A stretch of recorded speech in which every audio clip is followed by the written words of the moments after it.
하나님의 말씀입니다. 오늘 저와 함께 말씀을 나눌 이 말씀은 창세기 43장 14절의 말씀이고요. 제목은 하나님의 은혜는 모두에게 필요합니다 라는 제목으로 함께 은혜를 나누고자 합니다. 여러분은 지난 동안 살아오시면서 은혜라는 단어, 그 은혜가 언제 가장 가슴에 와 닿았었습니까? 언제 그렇게 됐었나요?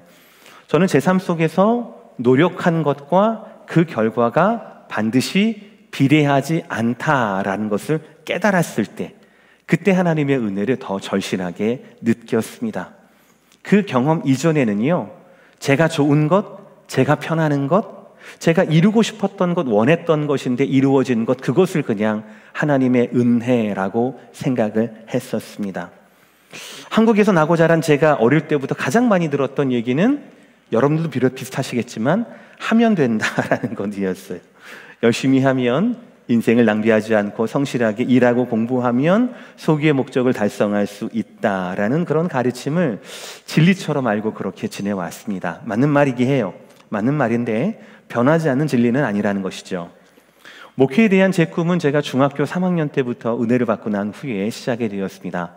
당시만 하더라도 사람이 가질 수 있는, 선택할 수 있는 일 중에서 목회자라고 하는 일이 가장 거룩하고 그리고 가장 영향력이 있었고 가장 선해 보였었습니다. 동시에 저한테 드는 생각은 뭐냐면, 제가 너무나 모르겠습니다. 중3짜리한테 왜 그런 생각이 들었는지 모르겠지만 제가 너무 죄스러워 보이는 거예요. 제가 그럴 자격이 없다라고 생각을 했고, 저는 그 근처에도 갈 수가 없다라고 생각을 했습니다. 그럼에도 불구하고 목회에 대한 부르심이나 하나님의 소명이 제 마음 가운데 그치지를 않았던 겁니다. 그래서 마지막으로 군 생활을 기점으로 해서 생각을 정리해야겠다라고 생각을 하고 기도 제목을 가지고 군에 입대를 했습니다. 그래서 목회에 대한 소명을 진지하게 생각하고 또 기도해 보았고, 또 하나님께서 나름의 3가지 응답을 저에게 주셨고 확인했습니다.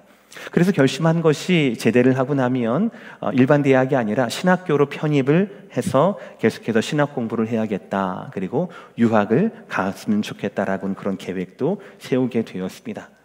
그 당시 저는 이렇게 하는 것, 이렇게 제 삶을 바꾸는 것, 힘들고 어렵고 가난한 길이겠지만 그럼에도 불구하고 그것이 바로 하나님의 은혜, 하나님의 뜻이라고 하는 것을 믿어 의심치 않았습니다. 모든 것이 다 잘 될 거라고 생각을 했었어요. 당시에 이제 아버님은 교회를 다니지 않으셨거든요. 그럼에도 불구하고 부모님을 설득하는 것도, 장남이었지만 경제적인 부분을 책임지는 것도, 한 번도 보지 못했지만 목사의 삶을 살아가는 것도 저한테는 그렇게 큰 문제가 아니었습니다. 왜냐하면 저한테는 하나님의 은혜가 예비되어 있을 것이라고 저는 분명히 믿었기 때문이었습니다. 저는 이런 모든 과정, 제가 원했지만 또 하나님도 인정하시고 기뻐하시고 인도하시는 이런 모든 과정을 은혜라고 생각을 했습니다. 그런데 진짜 은혜는 의외의 시점에서 등장했습니다. 1997년 가을 즈음에 군대에서 제대로 준비하는데 IMF라는 것이 터졌다라는 것입니다. 처음 들어보는 것이었고 군 생활하니까 잘 몰랐습니다. 어리둥절했습니다. 내무실 뉴스를 보니까요, IMF 때문에 나라가 힘들어졌다. 그래서 기업들을 구조조정, 억지로 해체를 해야 하는데 1차 워크아웃 명단이 나오는 겁니다. 그런데 그 명단 중에서 굉장히 눈에 익은 회사 이름이 떠오르는 거예요.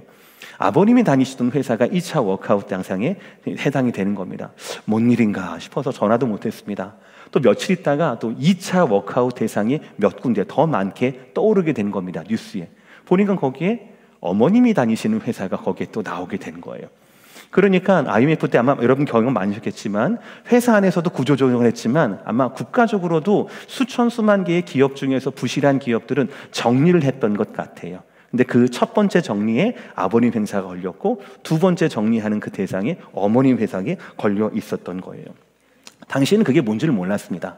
1, 2년 정도 잘 버티면 되겠거니라고 생각을 했는데 엄두도 안 났죠. 근데 진짜 은혜는 바로 거기에서부터 시작이 되는 거였어요.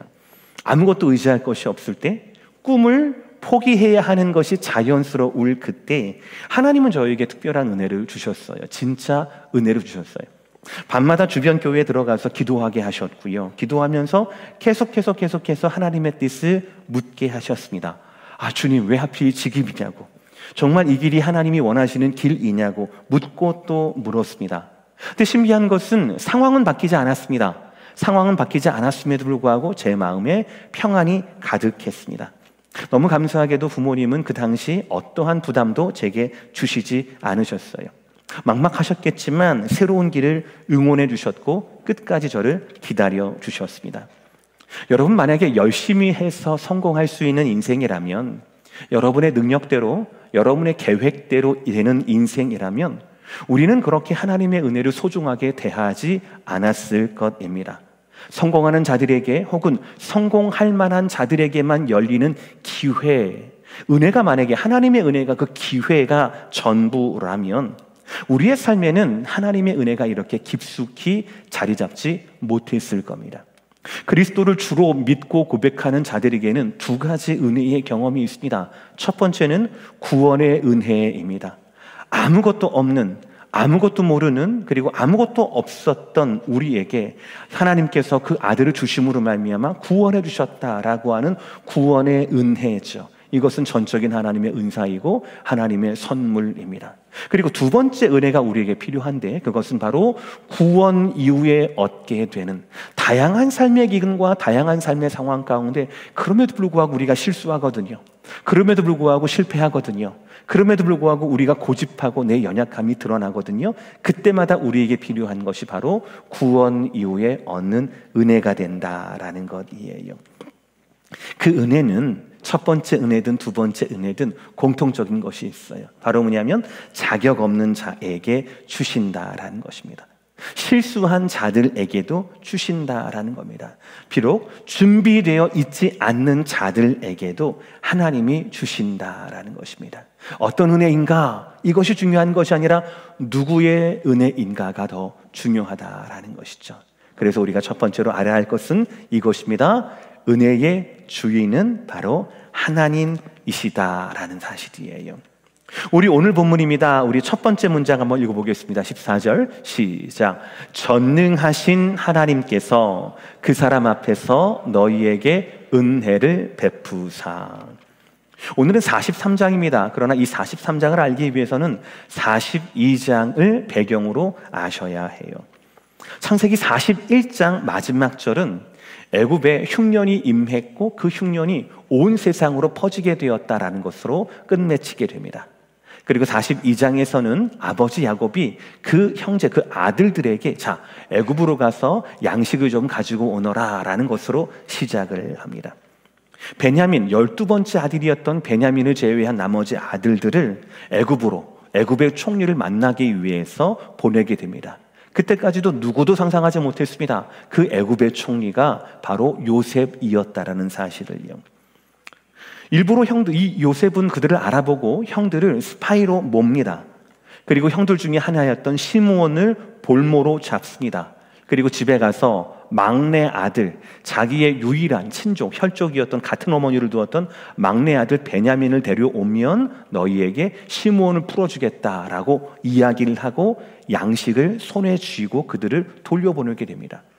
길을 떠나고 난 다음에 보니까 양식이 얼마나 되나라고 보니까 거기에 양식만 있는 것이 아니라 어떡합니까? 지불해야 할 돈도 거기에 있게 된 겁니다. 그러니까 겉으로 보면, 증거로만 보면은요, 이 사람들이 몰래 돈도 지불하지 않고 양식만 도둑질해서 온 꼴이 되고 말았습니다.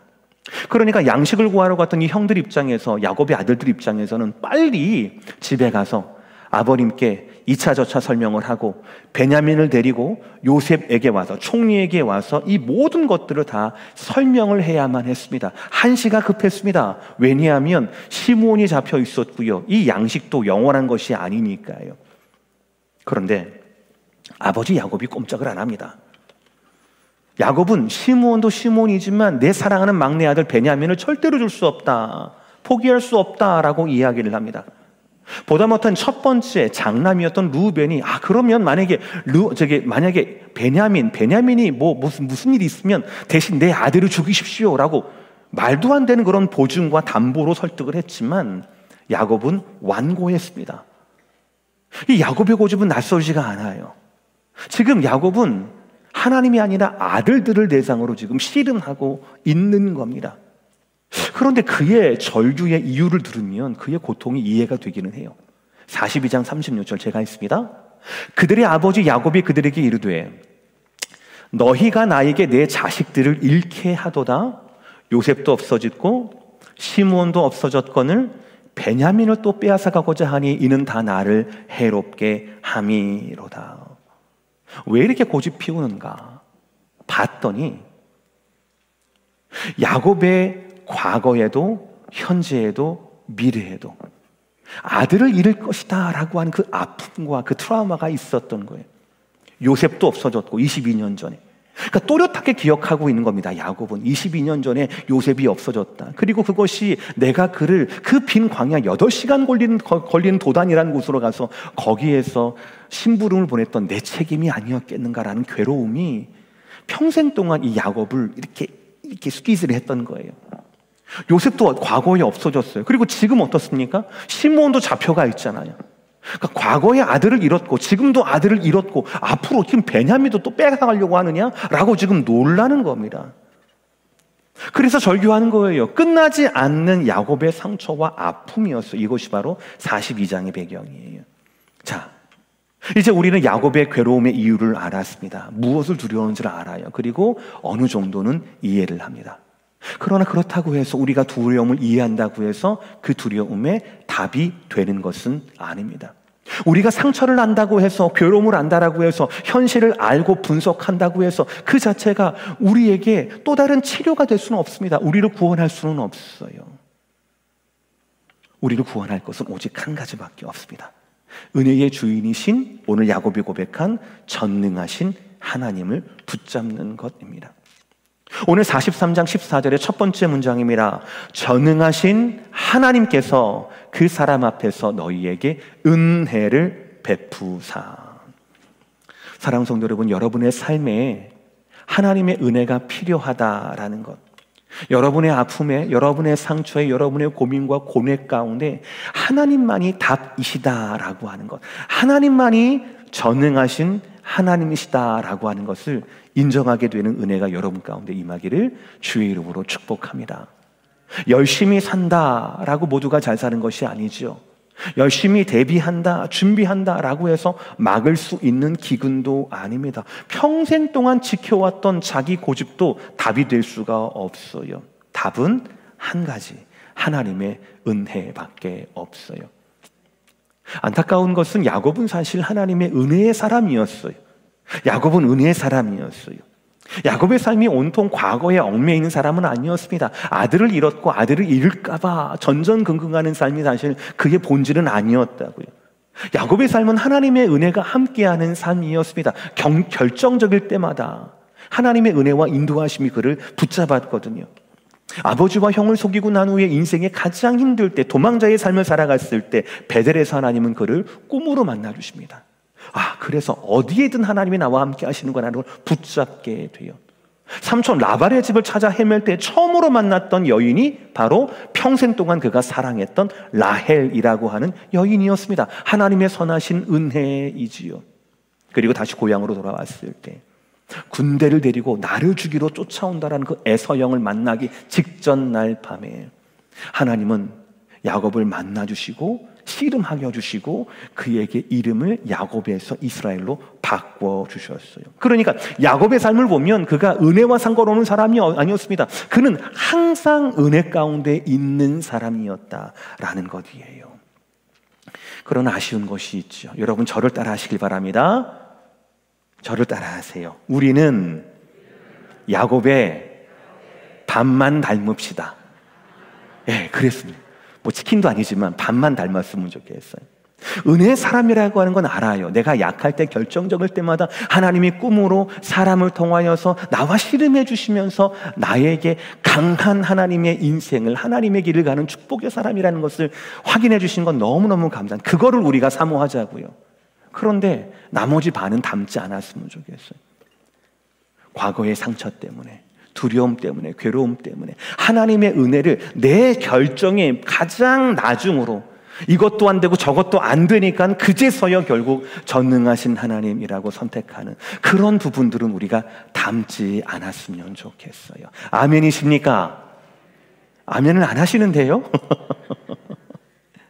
처음부터 하나님의 은혜를 처음부터 하나님의 사람으로, 처음부터 하나님의 은혜의 사람으로, 은혜를 주신 하나님 앞에 더 가까이 나아갈 수 있는 저와 여러분 모두가 되시기를 주의 이름으로 축복합니다. 아멘. 두 번째 말씀은 거기에서 조금 더 나가야 돼요.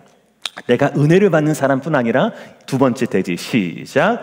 하나님이 쓰시는 그 사람이 되어야 한다라는 것이에요. 오늘 14절 첫 번째 문장 다시 한번 보실까요? 시작. 전능하신 하나님께서 그 사람 앞에서 너희에게 은혜를 베푸사. 여기에서 그 사람은 물론 애굽의 총리 요셉을 말하는 겁니다. 우리는 여기서 원리를 붙잡아야 합니다. 하나님의 은혜는 반드시 하나님의 사람을 통하여서 임한다라는 것이에요. 하나님의 은혜는 반드시 하나님의 사람을 통하여, 그 사람을 통하여서 임한다라는 것이거든요. 근데 여러분, 이 원리의 교훈이 아싸, 그러니까 나는 가만히 있어야지, 누군가 하겠지, 이러면 안 된다라는 거예요. 제가 질문할게요. 오늘 본문에서 여러분은 야곱 같은 사람이 되고 싶습니까? 아니면 요셉 같은 사람이 되고 싶습니까? 대답해 보세요. 야곱이에요, 요셉이에요? 야곱이라는 많은 사람은 아무도 없을 거. 우리 교회는 아닐지도 모르겠어요. 야곱이라는 많은 사람은 아무도 없을 겁니다. 누구나 다 요셉이 될 겁니다. 그렇죠? 요셉이 물론 단련받는 과정이 너무너무 힘들겠지만 그래도 하나님의 은혜의 사람으로서, 하나님의 형통함이 보이는 사람으로서, 은혜의 도구로서 쓰임받는 그런 사람이 되기를 원할 겁니다. 하나님의 은혜가 얼마나 중요한지를 안다라면, 하나님의 은혜가 나에게 얼마나 귀한지를 안다라면 우리는 그 은혜를 받는 것에 만족하는 것이 아니라 어떻게 하면 내가 하나님의 은혜의 그 사람, 은혜의 도구가 될까를 소원하게 된다라는 것이지요. 여러분, 그러면 어떠한 사람이 하나님의 은혜의 도구가 될까요? 어떤 사람이 하나님의 그 사람이 될까요? 두 가지만 기억하시면 됩니다. 첫 번째는 깨끗한 그릇 같은 사람이 되어야 해요. 디모데후서 2장 20절과 21절의 말씀입니다. 큰 집에는 금과 은혜의 그릇이 있을 뿐 아니요 나무와 질그릇도 있어 귀 쓰는 것도 있고 천의 쓰는 것도 있나니, 그러므로 누구든지 이런 것에서 자기를 깨끗하게 하면 귀 쓰는 그릇이 되어 거룩하고 주인의 쓰심에 합당하며 모든 선한 일에 예비함이 되리라. 할렐루야. 우리는 헷갈립니다. 나는 왜 금이 아닙니까? 나는 왜 은이 아닙니까? 하필 나는 왜 나무입니까? 우리는 헷갈려요. 그릇이 아니라 그릇의 재료로 우리가 결정된다라고 헷갈려 한다라는 것이죠. 근데 말씀은 뭐라고 합니까? 금그릇 자체가 귀한 거 맞아요. 귀해요. 근데 다만 단서가 있죠. 뭐예요? 깨끗하다라면. 깨끗하다라면, 그래서 모든 선한 일에 예비함이 되었다라면, 금그릇은 귀한 손님을 내올 수 있는 그릇이 되는 것 맞죠. 그러나 금그릇인데 지저분하다라면, 예비함이 없다라면, 준비가 되지 않았다라면, 깨끗하지 않고 사리사욕만으로 가득하다라면 그 인생은 과연 하나님께 거룩한 것으로 합당하게 쓰이겠습니까? 쓰이지 않는다라는 것이죠. 여러분, 오늘 그 사람 요셉을 생각해 보세요. 요셉의 인생도 처음에는 금그릇으로 시작을 했습니다. 왜요? 야곱이 꽤 부자였거든요. 부자 족장이었거든요. 부자 족장에 12아들이 있었는데 그 아들 중에 장남보다 더 신임을 받고 더 사랑을 받은 채색 옷을 입은 아들이었거든요. 그러니까 아버지 품에 있을 때는 이 요셉은 어느 정도 금그릇 같은 인생이었을 겁니다. 그러나 그것이 깨지고 맙니다. 나무 그릇이 되고 질그릇이 되고 맙니다. 아니, 누구도 개밥 그릇을 쓰지 않을 그런 그릇이 되고 말았습니다. 노예로 팔렸고 죄수로 전락했기 때문이지요. 그런데 놀라운 사실은 그의 삶이 무엇으로 이루어졌는지가 아니라 그는 어디에서든지 하나님 앞에 사용되었다라는 사실이에요. 어디에서든지 하나님의 영광을 나타내는 인생으로 사용되었다라는 것이에요. 하나님께만 존귀한 인생이 아니라 사람들에게도 유용한 인생이 되었다라는 사실입니다. 왜입니까? 요셉은 탁월했기 때문이에요. 무엇에 탁월했습니까? 깨끗함에 탁월했다라는 것이에요. 깨끗한 노예인 거예요. 깨끗한 죄수인 거예요. 그러니까 사용이 된 겁니다. 거룩함에 탁월했다라는 것입니다.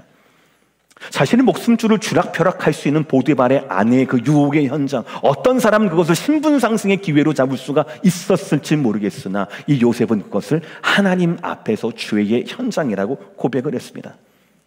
하나님과 사람에 대한 분명한 기준이 있었고요. 은사도 있었지만 한 번도 요셉은 그 은사를 자기를 위해 사용해 본 적이 없었다. 깨끗했다라는 것이죠. 스스로를 철저한 하나님의 도구로 하나님이 쓰시기에 합당한 그릇으로 준비했던 것, 그것이 바로 요셉의 탁월함이었다라는 것이죠. 누가 노예 요셉을 부러워하겠습니까? 누가 죄수 요셉을 부러워하겠습니까? 그럼에도 불구하고 요셉은 어디에서나 찾아볼 수 없는 유일한 쓰임받는 그릇으로 사람 앞에, 하나님 앞에 쓰임을 받았다라는 것이에요. 기억하세요. 금, 은 자체가 아닙니다. 수저 타령하지 마세요. 부모님 타령하지 마시길 바랍니다. 하나님이 쓰시는 깨끗함, 그것이 바로 전제 조건이라는 사실이에요. 아멘이십니까? 두 번째 말씀, 믿음 있는 사람이라는 거예요. 하나님이 사용하시는 은혜의 그 사람은 믿음을 가진 사람이라는 것입니다. 이 믿음은 자기에 대한 믿음이 아니에요. 우리 어릴 때 우리 엄마 그랬어. 나 잘 될 거라고. 그게 아니에요. 하나님에 대한 믿음입니다. 말씀에 대한 믿음이에요. 이 성경이 정확무오한 하나님의 말씀임을 믿고 의심하지 않는 자들입니다. 요셉의 경우에는 이렇게 기록된 성경이 없었기 때문에 요셉의 경우에 하나님 말씀은 두 가지였을 겁니다. 아마 아버지 야곱이 들려주었던 아브라함의 이야기, 이삭의 이야기, 자기 야곱의 이야기, 하나님과 씨름했던 이야기, 이런 얘기들이 그 마음 가운데 차곡차곡 쌓였을 거예요. 그리고 하나님께서 17살 때 꾸게 하셨던 두 가지 꿈, 그러니까 아버지의 말씀 가르침과 직접 꾸게 된 꿈을 통하여서 이 요셉은 하나님의 말씀을, 하나님을 붙들었던 거예요. 어느 처지에 있든지 간에 하나님 믿었는데 왜 이렇게 됐습니까? 라고 불평하지 않았거든요. 흔들리지 않았어요. 자기에 대한 믿음이 아니라 하나님에 대한 믿음이었습니다. 내 운명이 잘 될 거야. 내년엔 더 잘 되겠지. 이런 그런 막연한 것에 대한 믿음이 아니라 하나님의 꿈이 자신을 통하여서 이루어질 것이라고 하는 것에 대한 믿음이었다라는 것이. 그래서 그는 자기가 살아서 눈으로 볼 수 있는 자 중에 가장 높은 바로왕 앞에서도 그는 이렇게 고백하지 않습니까? 41장 16절의 말씀, 요셉이 바로에게 대답하여 이르되 뭐라고요? 내가 아니라 하나님께서 바로에게 편안한 대답을 하시리이다. 아멘. 믿음의 사람은 이런 사람입니다. 믿음의 사람은 나는 뒤로 물러서고 하나님은 앞으로 내세우는 사람이 바로 믿음의 사람이에요. 기쁠 때나 슬플 때나. 기쁠 때도 하나님께 찬송과 감사를, 슬플 때도 하나님을 의지하고 의뢰하는 것, 이것이 바로 믿음의 사람의 증거라는 것이죠. 사랑하는 성도 여러분, 그냥 은혜를 받는 사람뿐만 아니라 은혜의 사람, 은혜의 분기점, 은혜의 도구가 되시는 은혜의 그 사람 되시기를 주의 이름으로 축복합니다. 깨끗한 사람으로, 깨끗한 그릇 같은 사람으로 준비가 되시고 또 믿음의 사람으로 준비되시는 여러분 되시기를 축복합니다. 마지막 세 번째 말씀은 이것이에요. 마지막 단추가 있어요. 은혜의 마지막 단추는 맡기는 것이다라는 것이죠. 저는 이번에 요셉 인물 강해를 진행을 하면서 참 많이 공감을 많이 했어요. 요셉이 얼마나 힘들었을까, 그리고 또 요셉이 얼마나 기도했을까, 참 많이 공감을 합니다. 여러분도 아마 같은 느낌이셨을 것 같아요. 이게 모든 게 꿈이었으면 이라고 하는 그런 바람을 얼마나 했을까. 날마다 잠이 들 때, 노예로서 그 고된 사역을 하면서 일을 하면서 날마다 잠이 들 때 내일 아침이 안 왔으면 좋겠다라는 마음을 얼마나 가졌을까라는 그런 마음이 있었습니다. 그런데 계속해서 얼마나 힘들었을까, 또 얼마나 기도했을까, 힘들고 기도하고 어느 순간 요셉의 삶을 보니까요, 이것만 있는 삶이 아닌 거예요. 그러다가 보디발이 요셉을 통하여 하나님의 형통을 보게 되는 거거든요. 그러니까 뭔가를 붙잡았다는 겁니다. 힘들고 기도하고, 힘드니까 기도하고 라고 하는 이런 아주 안 좋은 사이클이 스탑할 수 있는 뭔가가 있었다라는 것입니다. 저는 아마도 그것이 요셉이 자기의 삶을 하나님께 맡기고 난 다음부터는 힘들어서 기도하고 하는 그 사이클이 딱 멈추지 않았을까라는 생각을 하게 되었습니다. 사랑하는 성도 여러분, 우리는 하나님께 맡겨야 합니다. 은혜의 마지막 단추는 바로 하나님께 맡겨야 해요. 우리가 아무리 깨끗해도 또 우리가 아무리 믿음으로 준비가 되어 있어도 하나님께 맡기지 않는다라면 아무 일도 일어나지 않을 것입니다. 오늘 본문 14절의 말씀 풀로 보십시다. 다 함께 시작. 전능하신 하나님께서 그 사람 앞에서 너희에게 은혜를 베푸사 그 사람으로 너희 다른 형제와 베냐민을 돌려보내게 하시기를 원하노라. 다 함께 시작. 내가 자식을 잃게 되면 이르리로다.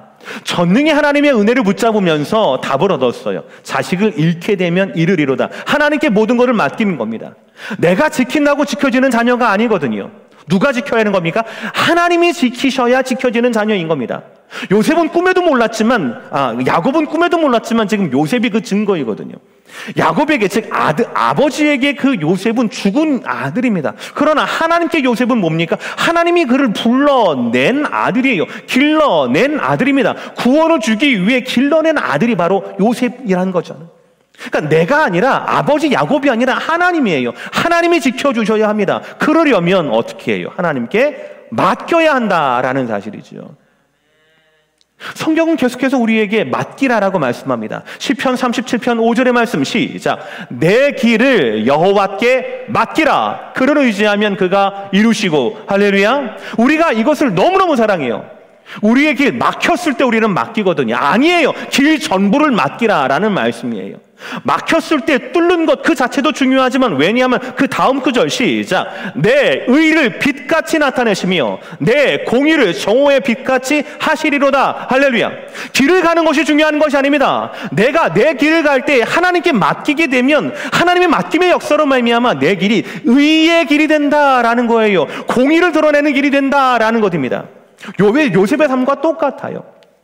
여러분, 사람을 사고 파는 미디안 상인의 그 손 안에, 음란함이 가득했던 그 보디발의 집 안에, 나라의 온갖 죄수들이 모여있는 그 왕의 감옥 안에 어떻게 의로움이 발견될 수 있겠습니까? 어떻게 의로움이 빛처럼 나타날 수가 있겠어요? 말도 안 되는 거죠. 우리가 사는 이 세상 가운데 사람을 도구로 바라보고 물질이 전부라고 생각하는 이 세상 가운데 어떻게 이 세상이 선하고 의로울 수가 있겠습니까? 안 된다라는 거거든요. 그러나 시편 말씀에 의하면 우리의 길을 하나님께 맡기는 자들에게는 하나님이 뭐라고요? 6절의 말씀처럼 내 의를 빛처럼 나타내시고 공의를 정오의 빛같이 하시리로다라고 말씀하고 있다라는 사실이에요. 요셉 한 사람 때문에 보디발의 집이 변화된 거 보시잖아요. 요셉 한 사람 때문에 그 왕의 감옥이 변화된 거 보시잖아요. 하나님께 의탁하고 하나님께 맡기는 한 사람, 주의 말씀으로 단련받은 한 사람 요셉 때문에 보디발의 가정이, 왕의 감옥이 하나님의 형통이 함께하는 그런 것으로 변화가 된다. 하나님의 의가 비춰지게 되었다라는 그런 사실입니다. 오죽하면 꿈으로 말미암아 잠을 이루지 못했던 바로에게도, 가뭄과 기근으로 말미암아 굶주림에 시달렸던 온 세상의 백성들에게도 이 한 사람, 하나님께 모든 것을 맡겼던 믿음의 사람 바로 요셉을 통하여서 그 모두가 다 평안해지는 모습을 우리가 보고 있지 않습니까? 이것이 은혜의 마지막 단추, 맡김의 위대함이라는 것이에요. 말씀을 정리할게요. 하나님의 은혜는 우리 모두에게 언제나 필요합니다. 요셉에게 하나님의 은혜는 그의 아픈 과거를 딛고 신실하고 진실하고 인내의 사람으로 훈련시켰던 것이 바로 하나님의 은혜이죠. 오늘 야곱의 하나님은요, 야곱에게 있어서 하나님의 은혜는 자기의 고집을 꺾고 애굽으로 나아갈 수 있는 맡김의 역사, 이것이 바로 야곱을 향하신 하나님의 은혜였어요. 우리에게도 마찬가지입니다. 우리가 요셉의 때가 있을 수 있고요, 우리도 야곱의 때가 있을 수 있습니다. 우리에게는 변함없이 하나님의 은혜가 필요합니다. 언제나 필요합니다.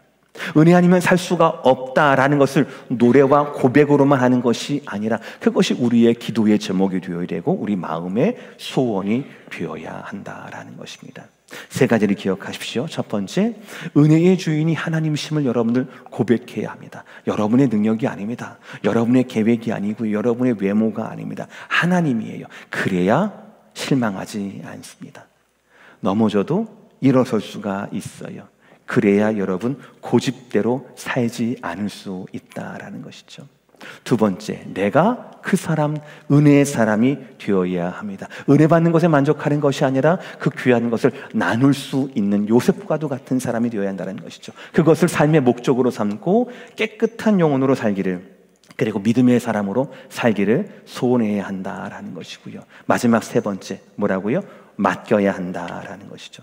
은혜를 알고 믿음을 알아도 맡기지 않는다라면 은혜의 사람이 결코 될 수가 없습니다. 하나님 한 분만이 나를 사랑하시고 나를 책임질 수 있으며 어떤 삶의 혼란과 환난과 근심 가운데도 유일한 답이 되어주신다라는 것, 그 하나님께 내 길을 맡겨드립니다. 막혀서 맡겨드리는 것이 아니라 야곱처럼 처음부터 내 길을, 내 인생을 주의 손에 맡겨드립니다 라고 고백할 수 있는 저와 여러분 모두가 되시기를 주의 이름으로 축복합니다.